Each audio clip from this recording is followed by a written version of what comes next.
You're listening to Grant's Rants. Subscribe and spread the word. There are a lot more rants to come. Listen anytime on all major podcasting platforms. And now, back to the show. And we're back on the podcast. I'm joined by Chloe Rhys. Welcome back. I'm glad to be back. Yes, I'm glad to have you on the show. I just wanted to talk to someone in LA. It's been a while, and I was like, I haven't heard from in a while. It's Chloe. We're on the Instagram, so I was like, let's see if she's interested. I'm so glad you can do it. Oh, me too. Well, I'm extremely busy these days, but I have to squeeze it into my super busy schedule.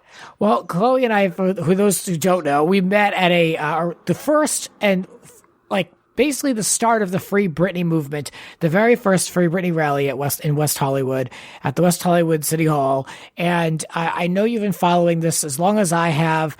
It seems like more and more people have been catching on. It did trend a lot throughout the pandemic, so I think it's just been more noticeable. Now, FX, their New York Times presents a show. It's basically, the whole show is, separate documentaries. It's like a standalone documentary series show. One of them will be called Framing Britney Spears, and it's going to question the conservatorship. It's out February 5th. So I want everybody to watch it because this is an important thing. And we were talking about Heather from Salt Lake City earlier. I love on Heather's Twitter. She has hashtag Free Britney. I mean, it's there. It's out in the open. This thing is really hopefully going to blow it out for more people. I hope that it gets big digital pickup. What do you think of this? Well, I think it's really interesting. I hadn't heard about this show, but it looks like, it's a 10-episode documentary series, and they're dealing with a lot of, serious topics here, like George Floyd and COVID. So, seeing that Free Britney is going to be one of the topics, it was pretty surprising to me, but also really exciting because, I'm obviously really looking forward to see what real journalists will do with this story. As we've seen kind of the media attention around Free Britney, essentially has been on, celebrity gossip sites, and depending on whatever their, sources are, you'll get kind of different information out there. So I would love to see someone a little something more objective around the story, and not being in the context of something sensationalist. I'm just sad it's been a very long time coming, but really looking forward to see how they'll address this. Yeah, I mean, you're absolutely right when it comes to the sources. It's like they're pretending it's not happening, like let's just say like the magazines, or they're getting fed information of just exactly what they want out there, and where it's coming from. It's all pro-conservatorship propaganda. So that who's putting it out there, because that's who has the voice. Someone like Britney or an advocate for Britney, they're never going to be taken seriously. They're not going to get the word out there. They can't, because they're all muzzled. So like you said, from a real journalist point of view, this could be good. I hope it's good. I'm definitely going to be watching. They need to put the public pressure on for this one. I hope the judge sees this and makes the right decision. But this has been going on now for years, and it's just a shame. I'm so upset about the whole thing. But I just wanted to put this on people's radar because we do cover this quite a bit on the pod. So I wanted you to check it out and support the story on February 5th over on FX. So we'll see what happens. I'll definitely be watching. Now, let's turn our attention to Jeopardy. We all know the late Alex Trebek, his episodes have now run out, and we're pulling in different guest hosts for a week. Ken Jennings was one of them. I believe there's someone with the last name Rudder who was a top contestant. I don't know.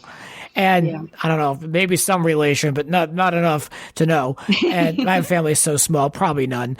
And then Katie Couric is being considered for a permanent host, or she was, until she went on Real Time with Bill Maher. Did you see this?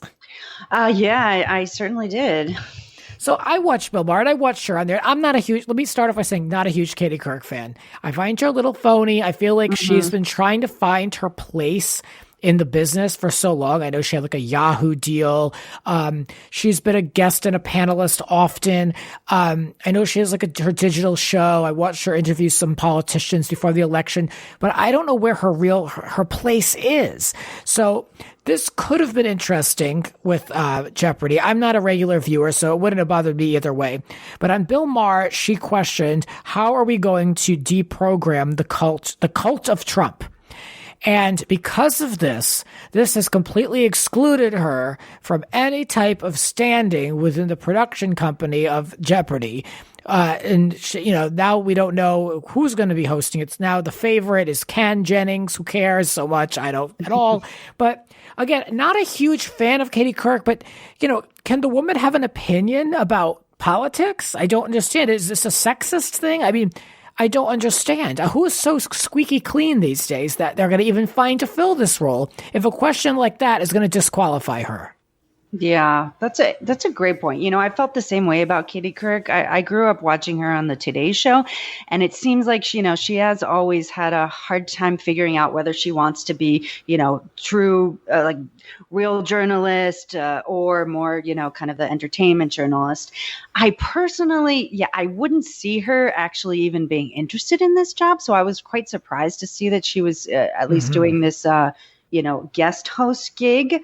But I guess, on the other hand, when I think about it, something like Jeopardy, Alex Trebek was such a great host and, someone I think who everyone could like, right? And, he hosted the show for 35 years or more.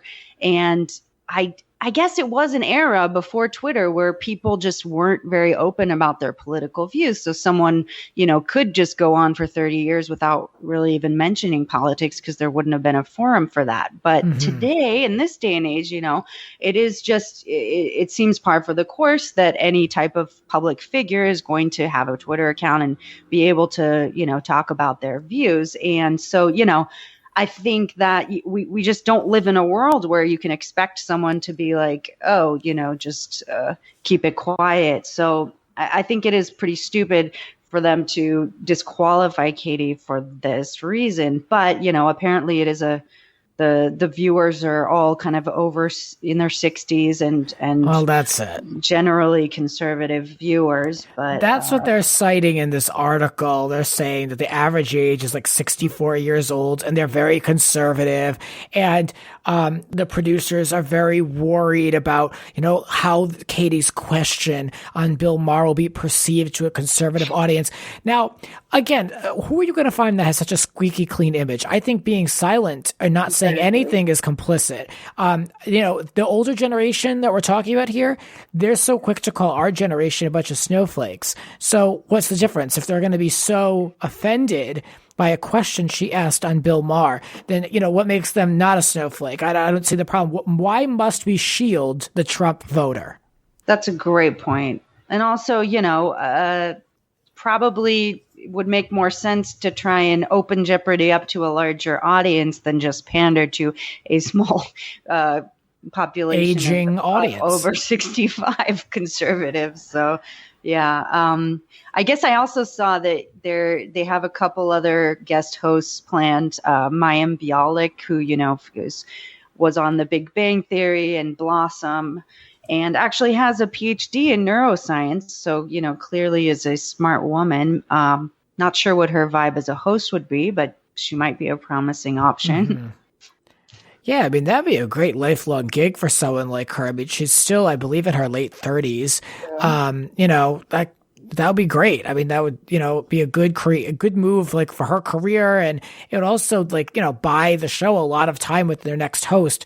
Katie Couric is in her mid 60s. I don't know when someone like her would want to retire, but it just seems like a little old for like a long-term investment like we've had with Alex for so long. But I mean, again, I can't speak to when she would want to retire, but, I think they're going to be very, very hard pressed to find a host that has not expressed political views in the last 5 years. Good luck. Mm-hmm. And a question on HBO that she asked Bill Maher, if that is going to rule her out as they're saying it, I mean, that's absolutely absurd.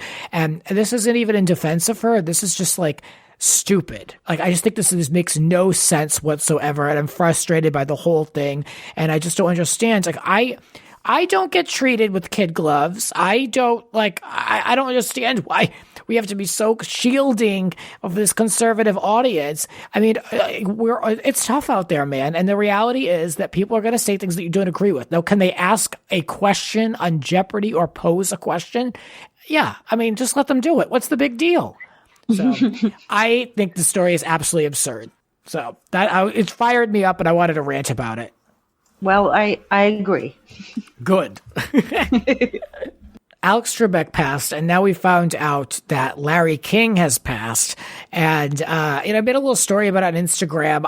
I was never a massive fan, but I always enjoyed watching his interviews. And he was someone that really didn't swing too hard politically in either direction, in my point of view, but he always was pretty fair. It's a loss to the journalism community, and it's just a loss all the way around. But now Piers Morgan, the completely disgusting, lowbrow, complete trash Piers Morgan, has to put his stamp on this passing. I was so disappointed to see that Piers had to say anything about this. What do you think? Well, yeah, it was sad to hear about Larry King's passing. Yet another icon is gone, and I did watch a lot of his interviews growing up, and, he had a very unique style and unique interviewing techniques. So it was sad to hear him passing, and even sadder, though, to see that, something more trashy than dragging someone in your memoriam tweet. But yeah, it comes as no surprise from Piers, who does have quite a history of making totally inappropriate remarks and tweeting things that are offensive and, no class.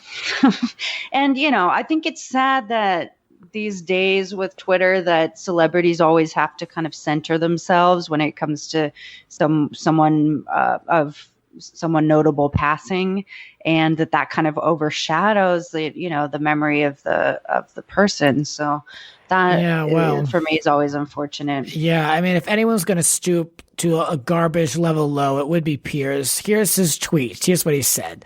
Larry King was a hero of mine until we fell out after I replaced him at CNN, and he said my show was, quote, like watching your mother-in-law go off a cliff in your new Bentley, unquote. Parentheses. He married 8 times, so a mother-in-law expert, close parentheses. But he was a brilliant broadcaster and a masterful TV interviewer.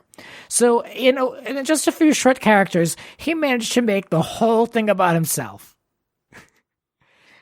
I really actually like Larry King's what he said about the mother-in-law going off the cliff in a Bentley. That's a pretty good picture, and I think it suits Piers Morgan pretty well. Well, yeah. I mean, Piers' show failed miserably. He had replaced Larry's show on CNN back in 2011, which seems like a million years ago. And apparently that caused tension between the two. So even in death, Piers has to insert himself above Larry, and it's just a complete mess. I mean, that speaks to his character, as different people have said. He did respond to some tweets, and this is what Piers Morgan went on to say. He said, Larry hated me replacing him at CNN and never made any secret of it, which I found very sad because he was one of my heroes, but I still think he was a superb broadcaster and one of the all-time TV greats. Again, still putting himself kind of in that victim slot. What do you think? Ugh, gross. It sounds like, he really doesn't like that someone doesn't like him, especially someone that he admired. And this guy, clearly is a narcissist and, has to make everything about him. I can remember, many times that he's, just said wildly inappropriate things. So, gosh, this is on brand for him. And I don't know how this man continues to get work. I guess he was laughed out of the country because he's back over it in Britain, but I'm sure that he's getting paid way more over there than what he was going to be paid for over here to do that morning show, I would imagine, because that's a pretty good gig if you can get it. But I don't know anyone that likes Piers Morgan. Is he just there just to be the fly in the ointment? Is he just there just to be the resident ass? Yeah, it looks like it. That's a great point. I don't think. What is he doing on TV still at this point?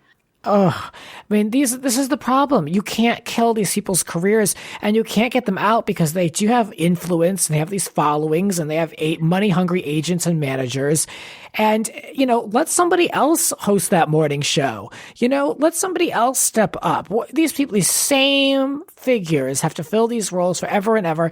And it's unfortunate because a lot of them who are really good, like we're talking about Alex Trebek and even Larry King, they have a rightful place here, but there are others who are just hanging out who have no talent, and they're just taking up a spot. And it's upsetting to me because I was thinking of all the people that we've lost in the space and who we have in place of them. I mean, we lost now Larry, Regis, Joan Rivers, Casey Kasem was great, Dick Clark, Alex Trebek. Those are some really some big TV greats. And I mean, who are we left with? The influencers. That's it. It's, hi guys, welcome to my YouTube channel. Like, that's who we're left with. And that's what we're going to end up with, I'm afraid. Well, we still have Barbara Walters, your favorite. Oh, she's still hanging on. She's still hanging on. Yeah. But luckily she hasn't graced us with her presence on television in a long time. Even Tom Brokaw announced this week he's going to retire after 55 years in journalism. But I mean, it's a lot of the same people filling these roles, and we're seeing that there's no clear front runner even for like Jeopardy. So you got to keep it moving here. I don't know. It's just my point of view from up here. I don't know.